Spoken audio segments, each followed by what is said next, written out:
मैं भगवान नरसिंह की इस पुण्य भूमि को प्रणाम करता हूं। यहां से कुछ किलोमीटर की दूरी पर मां गंगा कृपा बहाती हुई गुजरती है। इसलिए ये पूरा क्षेत्र ही तीर्थ से कम नहीं है और मैं मानता हूं यूपी को एक्सप्रेस वे का यह वरदान ये भी मां गंगा का ही आशीर्वाद है।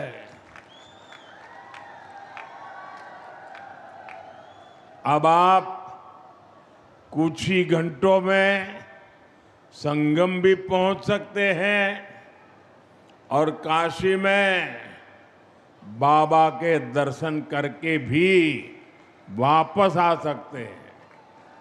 साथियों, जैसे मां गंगा हजारों वर्षों से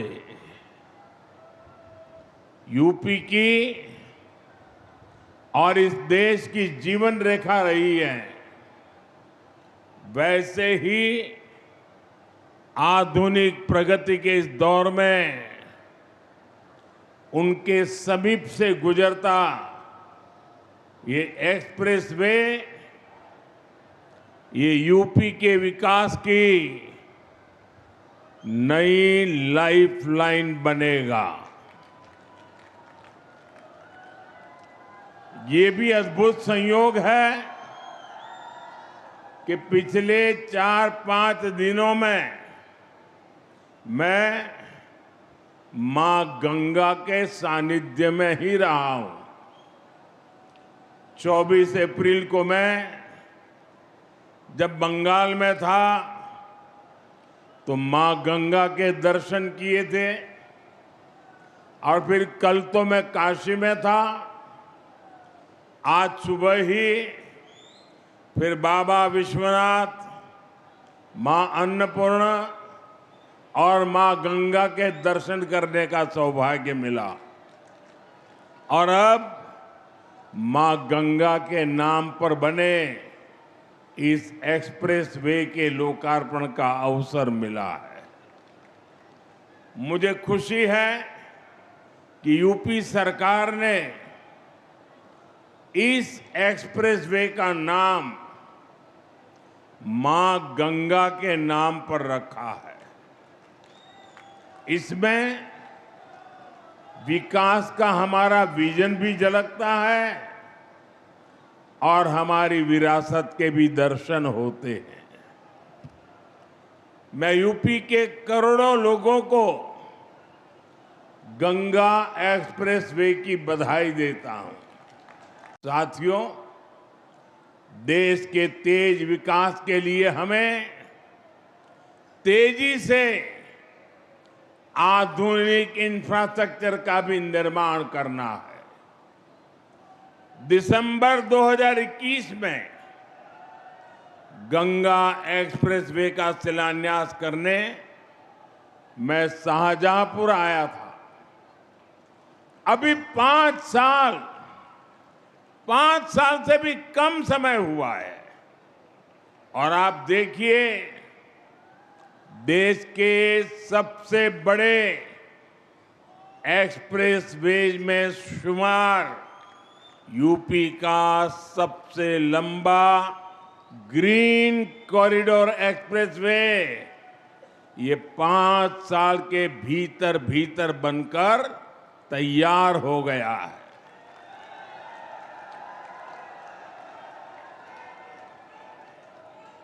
आज हरदोई से इसका लोकार्पण भी हो रहा है।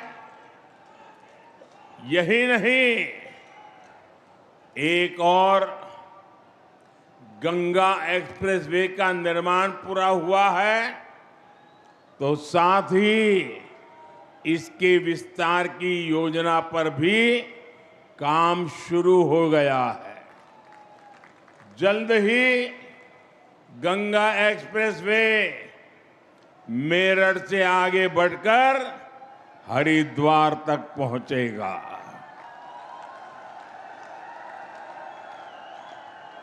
इसके और बेहतर उपयोग के लिए फर्रुखाबाद लिंक एक्सप्रेसवे का निर्माण कर इसे अन्य एक्सप्रेसवे से भी जोड़ा जाएगा।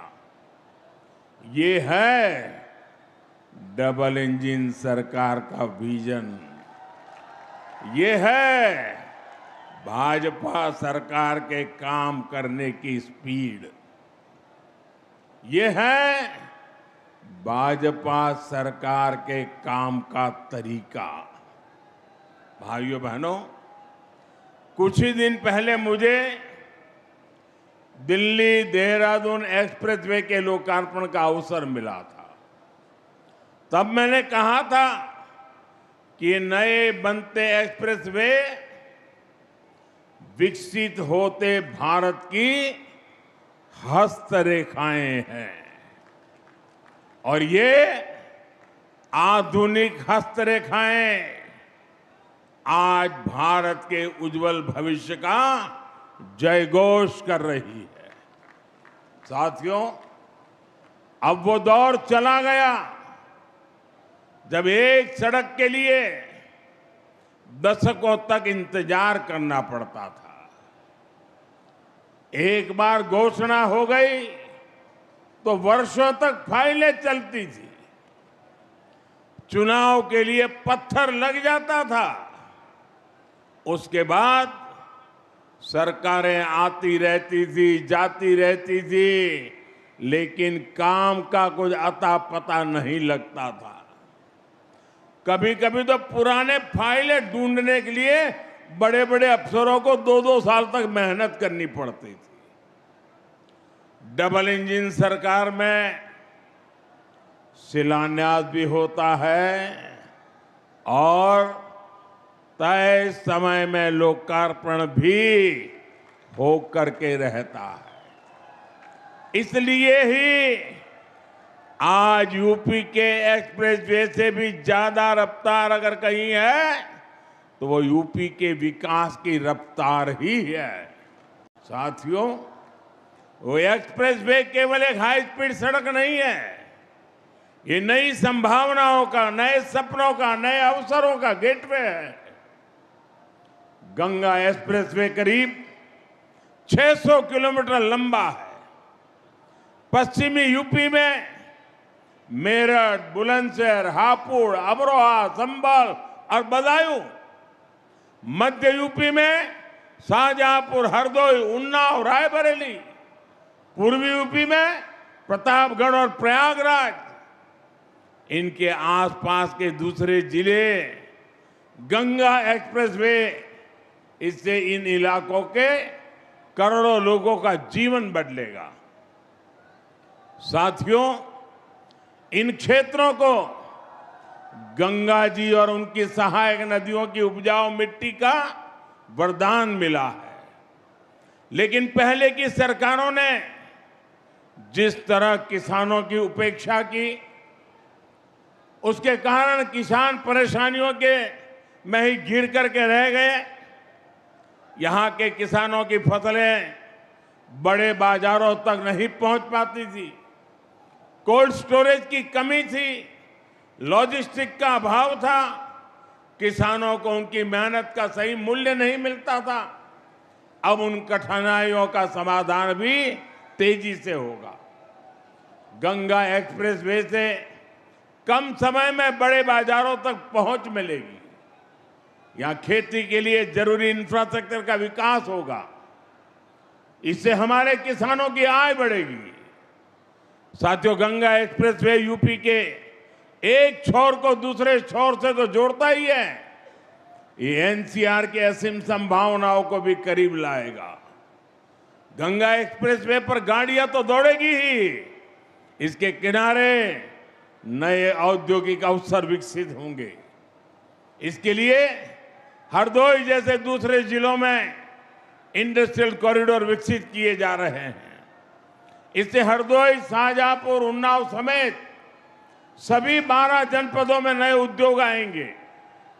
अलग अलग सेक्टर्स जैसे फार्मा, टेक्सटाइल आदि के क्लस्टर्स विकसित होंगे। युवाओं के लिए रोजगार के नए अवसर भी तैयार होंगे।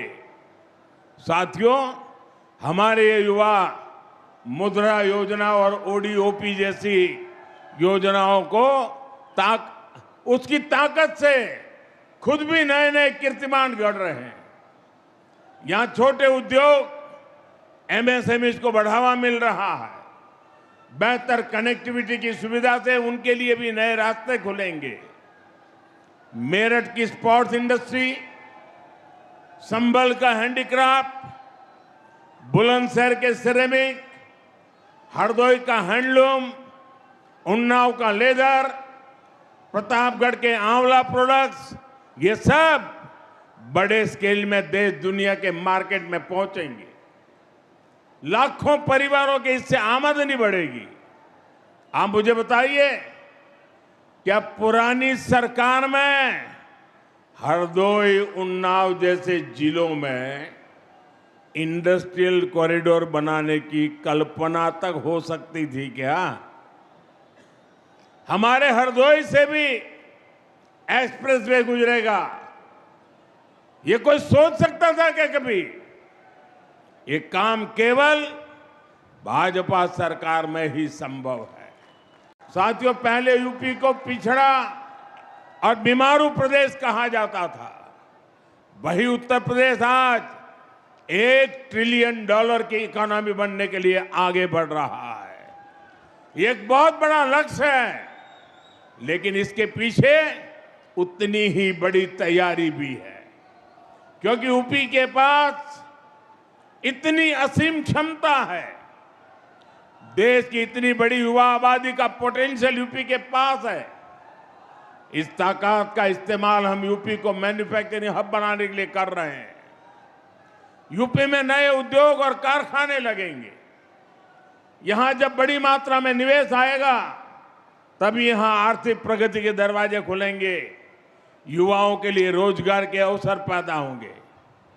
भाइयों बहनों, इसी विजन को केंद्र में रखकर बीते वर्षों में लगातार काम हुआ है।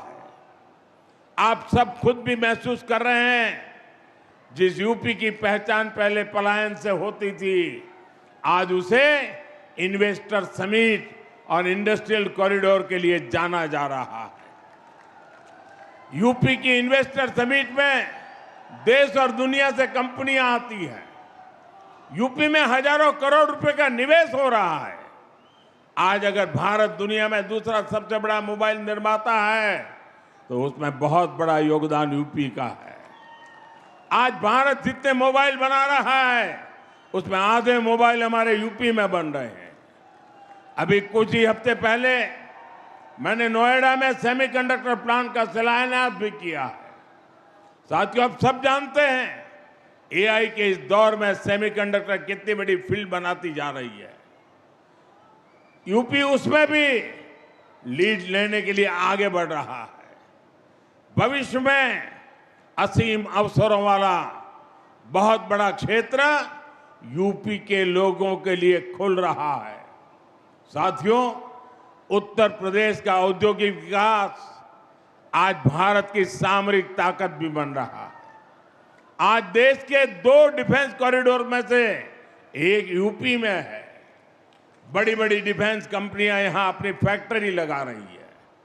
ब्रह्मोस जैसी मिसाइलें, जिनका लोहा दुनिया मानती है, आज वो यूपी में बन रही है। रक्षा उपकरणों के निर्माण में जो छोटे छोटे पार्ट चाहिए होते हैं, उनकी सप्लाई के लिए एमएसएमईज को काम मिलता है।